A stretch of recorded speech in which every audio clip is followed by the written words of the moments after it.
The rain was falling heavily that evening, soaking the dusty road that led to the small countryside farm. The sound of thunder echoed across the valley, but above it all was a desperate cry, a boy's voice, trembling, soaked with fear. "Please, someone help. They beat my mom. She's dying." Barefoot, covered in mud, the boy stumbled toward the wooden fence that surrounded a wide cornfield. The farmer, a tall, broad man with a beard as thick as the clouds above, stood at the gate. His clothes were worn, his boots heavy with dirt, his face stern, almost frightening to look at. When the boy reached him, gasping for air, he grabbed the farmer's sleeve. "Sir, please, my mother, they hurt her. She can't move. Please, help us." The farmer looked down at the boy, small, thin, barely 10 years old. His clothes were torn, his hands scratched. For a long, cold moment, the farmer didn't say anything. Then suddenly, to the boy's horror, the man laughed, a deep, booming laugh that echoed through the rain. The boy's eyes filled with tears. He thought the man was mocking his pain. "Why are you laughing? She's dying," he shouted, his little fists shaking. But the farmer didn't laugh because he found it funny. He laughed the way some people do when they're trying to hide something deep, a pain too old, too familiar. When his laughter faded, he knelt down slowly, his eyes softening. "Where is she, son?" he asked quietly. The boy pointed toward the forest road. "In the old barn near the bridge. Please, hurry." Without another word, the farmer grabbed his coat and lantern. He lifted the boy onto his tractor and drove through the storm. The road was rough and narrow, water splashing on both sides. The boy held tightly to the man's arm, praying under his breath.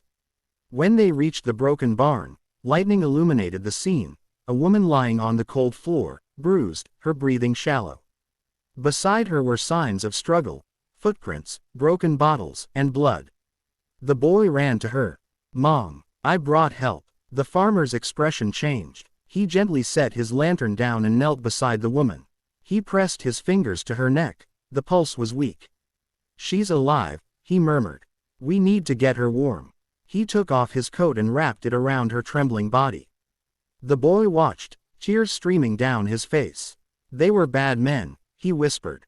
"They came to take our house. Mom tried to stop them."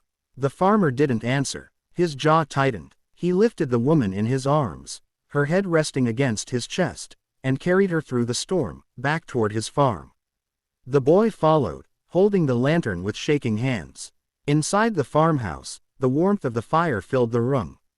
The farmer laid her gently on the couch and covered her with blankets.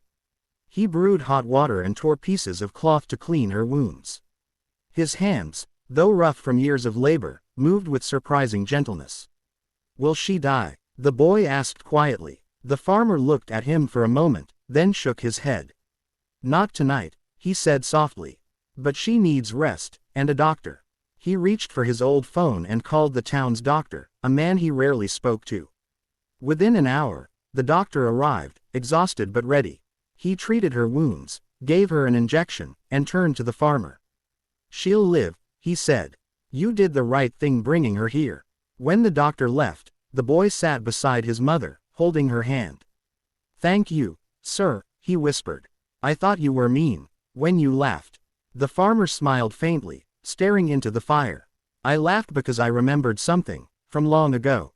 When I was your age, I ran through a storm too, shouting for help. My mother was beaten by men who wanted to take our land.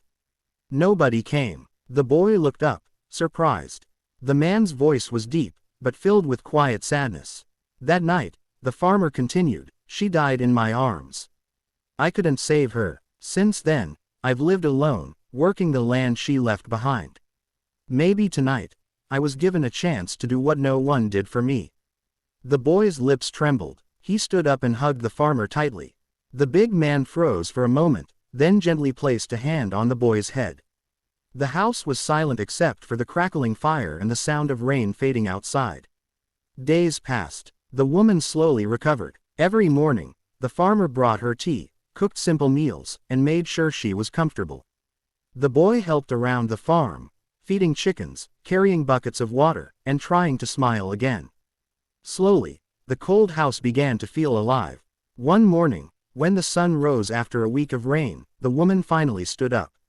"I owe you everything," she said softly. "You saved our lives." The farmer shook his head. "No, you gave me back something I'd lost, a reason to care again." She smiled faintly. "What's your name?" she asked. He hesitated. "Eli," he said. "Eli Turner." "I'm Sarah," she replied. "And this is my son, Daniel." Daniel grinned shyly. "Mr. Eli, can I help you with the horses today?" Eli laughed. Not the bitter laugh from before, but a warm, honest one. "Sure, kid, let's see if you can handle them." From that day on, Daniel followed Eli everywhere, in the fields, the barn, and the garden. The farmer taught him how to plant seeds, repair fences, and ride a horse. Sarah watched them from the porch, her heart warming every time she saw her son laugh again. Months passed, and life slowly healed the wounds of that stormy night. Sarah began to help Eli on the farm, cooking, cleaning, and managing the small market stand they opened together. The townspeople noticed the change. The once lonely farmer now smiled, the boy laughed, and the house that had always looked empty now glowed with life. But the past had not completely let go. One evening, as the sun dipped behind the hills, a truck drove up the dirt road. Eli saw the faces of the same men who had hurt Sarah, rough, sneering, unrepentant. Well, their leader said. "Didn't think you'd survive, lady. We came to finish what we started." Eli stood between them and the door. His tall frame blocked the path. "You'll leave now," he said quietly. The man laughed. "Old man, don't play hero." Eli's eyes darkened. "I'm not playing." In one swift motion, he grabbed the nearest man by the collar and threw him into the mud. The others backed off, shocked by the strength behind that weathered body. "You think you can take what isn't yours?" Eli growled. "Not again. Not this time." The men scrambled into their truck and drove off, leaving dust and fear behind. When Eli turned around, Sarah stood in the doorway, tears in her eyes. "You didn't have to do that," she whispered. "Yes, I did," he said softly. "I couldn't save my mother, but I'll protect yours." Sarah stepped closer, her hands trembling. "Eli, you already did." That night, after dinner, Daniel sat between them near the fire. He looked up at Eli and asked, "Can we stay here, forever?" Eli smiled, his eyes glistening. "As long as you want, son." From that moment, something unspoken but beautiful grew between them, a bond deeper than blood. Eli wasn't just a farmer anymore, he became a protector, a father, a symbol of redemption. Sarah wasn't just a guest, she brought warmth and laughter back to his life. Years later, when Daniel grew up, people in the town often saw the three of them together, a man, a woman, and a young man who called the old farmer, Dad. Few knew the story of the night that brought them together. But those who did said that the laughter they heard from the farmhouse wasn't just joy, it was healing. And sometimes, when the rain fell hard over the valley, Eli would look out the window, smile faintly, and whisper to himself, "I couldn't save my mother, but I saved theirs." Moral: sometimes, life brings pain to prepare the heart for kindness. The laughter we misunderstand may hide an old wound, and the strongest people are often those who once cried for help and never got it.